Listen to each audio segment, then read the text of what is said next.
So the Senate torture report finally came out this week, and predictably, the corporate media is feigning shock that the government institutionalized and codified a global torture program. It's also having a field day pretending like it cares about torture. Oh, I'm sorry, enhanced interrogation techniques. Oh, I'm sorry, EITs. So, 12 years later, obviously the debate is about how the perpetrator should be held accountable, right?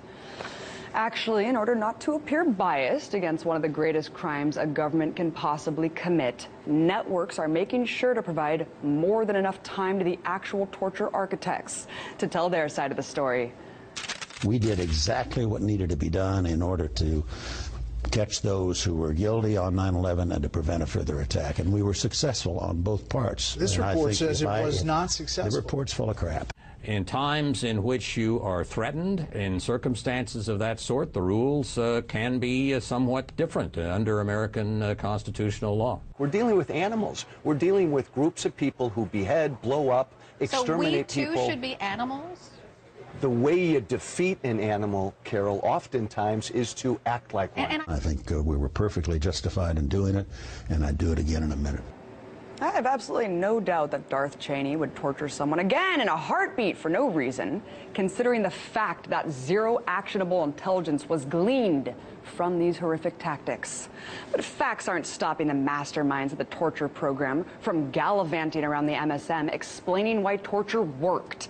And Democrats are just trying to tarnish the GOP's wonderful reputation. And since when does torture have another side?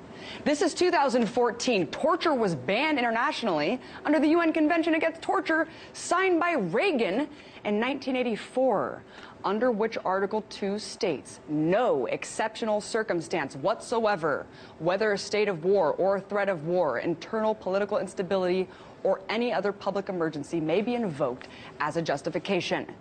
It goes on to say under Article 3 that an order from a superior officer or public authority may not be invoked as a justification. Wow, Reagan was so ahead of his time. But according to torturers, it's not like they were pulling fingernails out of anything. Come on, guys, what's the harm in simulated drowning? Or tactics, which the report revealed encompassed everything from rectal feeding to rape threats. Come on, guys, they're just threats. And while threats of rape should never be downplayed, I can't help but wonder where the outrage was when we found out that prisoners at Guantanamo Bay and Abu Ghraib were actually raped. One Gitmo prisoner claimed sexual abuse was rampant. At Abu Ghraib, well, there are even photos of rape. Yes, photos. Because apparently the sociopathic guards there wanted to look back and reminisce about torture at their 20-year reunion. Unfortunately, those photos, along with 2,000 others, are being withheld by the Obama cabinet. Gee, I wonder why.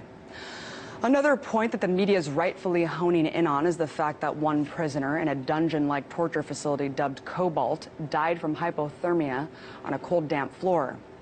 But unfortunately, the amount of people that have died in CIA custody post 9/11 is innumerable. Glenn Greenwald pointed out back in 2009 that the interrogation and detention regime implemented by the U.S. resulted in the deaths of over 100 detainees in U.S. custody, at least. Look, anyone who's been paying attention knows that this small summary doesn't tell us a sliver of the dark and disturbing truth. This report has turned into a partisan blame game and is nothing more than a whitewashed, sanitized version of reality. It's good that people are paying attention to this issue again.